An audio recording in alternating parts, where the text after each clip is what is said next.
palabra por vez, de manera que forme una oración. Esta primera oración en castellano sería fue su primer día en el trabajo. Bueno, esta oración no produce una onda negativa a los 400 milisegundos, como sí lo hace la segunda oración, que en castellano sería él extendió el pan caliente con calcetines, según Google Traductor. Y no está puesto en la imagen, pero... bueno, esto sería acá sería el ejemplo, ¿no? La onda negativa a los 400 milisegundos con desde la presentación de la última palabra, ¿no? La que sería incongruente semánticamente con respecto a la oración en la segunda oración, y en la primera sería congruente semánticamente, por lo tanto no vemos una onda negativa a los 400 milisegundos. Y también, ya que estamos hablando de componentes de lenguaje, hay otro componente llamado P600, que no está en la imagen, pero se lo ha asociado a violaciones sintácticas en las oraciones. Solo para que sepan que existe. Bueno, el N400 se presta, puede aparecer en una segunda palabra de un par de palabras cuando ésta no está relacionada semánticamente a la primera. Por ejemplo, se puede observar un N400 más largo después de la segunda palabra en neumático azúcar con respecto a la segunda palabra en dulce azúcar. ¿Por qué? Porque neumático azúcar no están semánticamente relacionados, pero sí lo están dulce azúcar. Entonces, sí se presenta una onda más negativa a los 400 milisegundos en el segundo par de palabras con respecto al primer. En el primer par de palabras, neumático azúcar, con respecto al segundo par de palabras, dulce azúcar. Siguiendo esta lógica, ahora vamos a ver un ejemplo de cómo alguien usó este N400. Un estudio, Hortels et al. 2016, usaron el N400 para saber si se podía procesar una palabra de manera subliminal a nivel semántico. De manera subliminal me refiero fuera de la conciencia, que el participante no sepa que se está presentando esa palabra, no pueda reportar que la vio. Y la pregunta de estos autores es, este participante no vio o reporta que no vio esta palabra, pero esta palabra se procesa en el cerebro y alcanza niveles semánticos. Bueno, básicamente lo que hicieron es pedirle a los participantes que categoricen entre animales y partes del cuerpo, dos categorías semánticas diferentes, pero lo que los participantes no sabían es que milisegundos antes de la palabra que ellos veían y categorizaban entre animales y partes del cuerpo, aparecía otra palabra de muy corta duración que pasaba rápidamente, o sea, era muy veloz, y pasaba además enmascarada por otras letras que buscaban invisibilizarla. Esta palabra enmascarada a veces estaba relacionada semánticamente con la palabra que la persona veía y categorizaba. Por ejemplo, si la palabra a categorizar visible para el participante fuera tigre, la palabra enmascarada podría ser perro, ¿no? Ahí son semánticamente relacionadas. Otras veces la palabra enmascarada era débilmente relacionada con la palabra visible que la persona categorizaba. Por ejemplo, el par perro-ratón, o sea, perro podría ser la palabra que se categoriza y ratón la que está enmascarada. Y otras veces se presentaban pares no relacionados. Por ejemplo, perro-dedo, ¿no?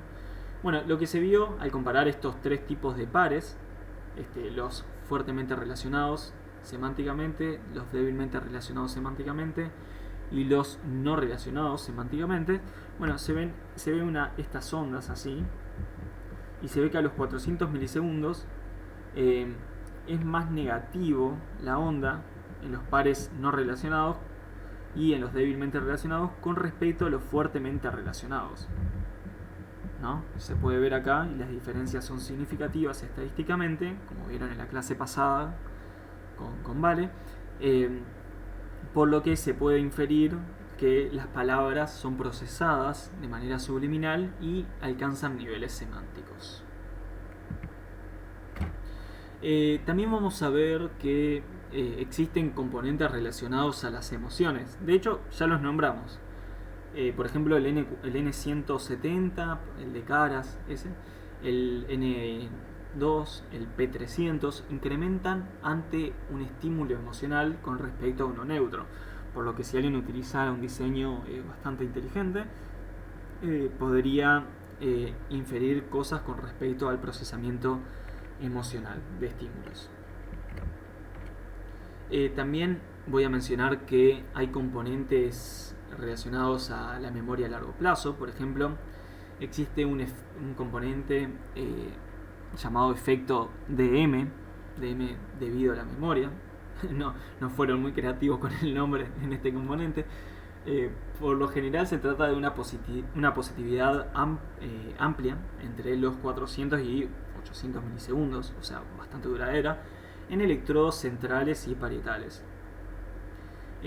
También hay otros componentes relacionados a la memoria a largo plazo, por ejemplo en una tarea de reconocimiento, en donde primero en una primera fase se les da a estudiar algunos ítems a los participantes, y en una fase posterior se evalúa a los participantes esos mismos ítems, o sea, estos ítems viejos, vamos a llamarlos, pero también se le agregan otros ítems nuevos que la persona nunca vio, y después se compara la señal de los ítems viejos con la de los nuevos en esta fase de testeo, de evaluación, dando lugar a dos componentes. Uno que es un voltaje más negativo para los ítems nuevos comparados con los ítems viejos, entre los 300 y 50 milisegundos, y hay otro componente más positivo para los viejos con respecto a los nuevos, que va desde los 400 milisegundos a los 800 milisegundos aproximadamente. Bueno, después tenemos otro componente, que este componente me gusta mucho, porque se puede dar sin conciencia de la persona, y está asociado a cuando la persona comete un error. Se ve que hay mecanismos cerebrales que actúan de manera diferente cuando la persona comete un error con respecto a cuando no, y esto funciona también sin conciencia.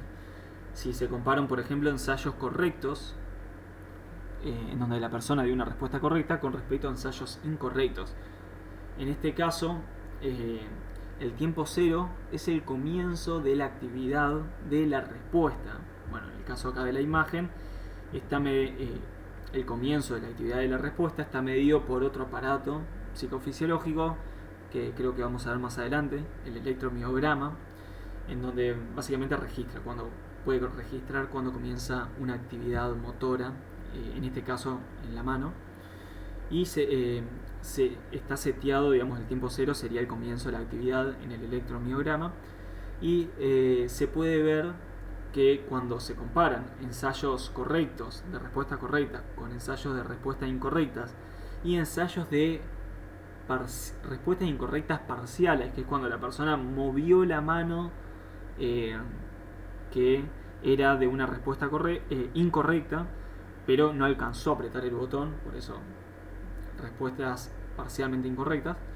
Bueno, se puede ver una negatividad de mayor amplitud para los ensayos incorrectos y a su vez para los parcialmente incorrectos, y de menor amplitud para los ensayos correctos, ¿no? Es muy loco esto. Recuerden que esto se puede observar también cuando la persona cuenta con poca o sin conciencia de haber cometido ese error. Muy loco todo. Después tenemos otro componente llamado, y creo que es el último que vamos a ver en esta clase, que es un componente llamado Lateralized Readiness Potential, que precede a la respuesta, también, como el anterior. El anterior es posterior a la respuesta, pero bueno, este precede a la respuesta y está asociado a la preparación de la respuesta, o sea, antes de que ocurra la respuesta, a estímulos y también sin estímulos, o sea, solo diciéndole al participante apretá cuando te parezca, también se ve este componente. Y bueno, en el dibujo sería acá el cuarto pico, ¿no? El cuarto pico, que es más negativo para el electrodo contralateral a la mano que dio respuesta con respecto al electrodo ipsilateral de la mano que dio respuesta. Eh, bueno, y solo para aclarar, en la figura se presenta C3 y C4. Esto tiene que ver también con respecto a si es el hemisferio izquierdo o el derecho. C3 sería el izquierdo porque en idioma EEG los electrodos pares son los del hemisferio derecho y los electrodos impares son los del hemisferio izquierdo. Bueno, esto hasta acá. eh, Espero que les haya servido. Vamos a tener también una segunda clase sobre otras técnicas que no son la de ERP para analizar también el registro de la actividad electroencefalográfica, pero que no es esta técnica. Y bueno, y vean también los videos de la clase de teórico que se explica varias cosas que no explica acá.